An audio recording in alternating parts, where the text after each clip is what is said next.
Vovó dando maçã raspadinha pro Guguinho. Ele tá assim, adorando. Tá tentando se suicidar e enfia a mão na boca. Olha que sujeira. Não dá pra dar assim na cama. Pega ele, Gui.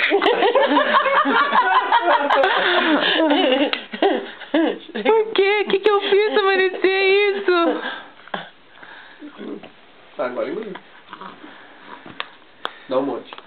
Você vê a cara que ele faz. Não, a mamãe não raspou. A mamãe pegou pedaço. Não, ela aqui tá a maçã, raspando. Tá ali. Tá a maçã. Vou ter que trocar o lençol. Olha, upsi. Vai.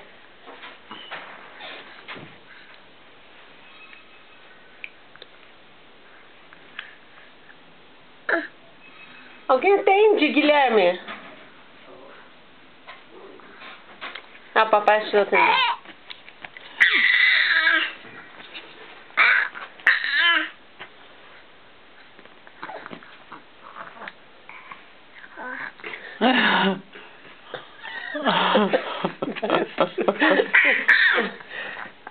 Tá sentado sozinho. É, né?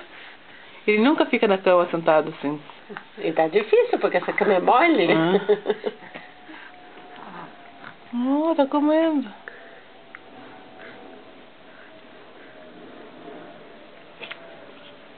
Só um pouquinho. De barriga vem depois. Ó.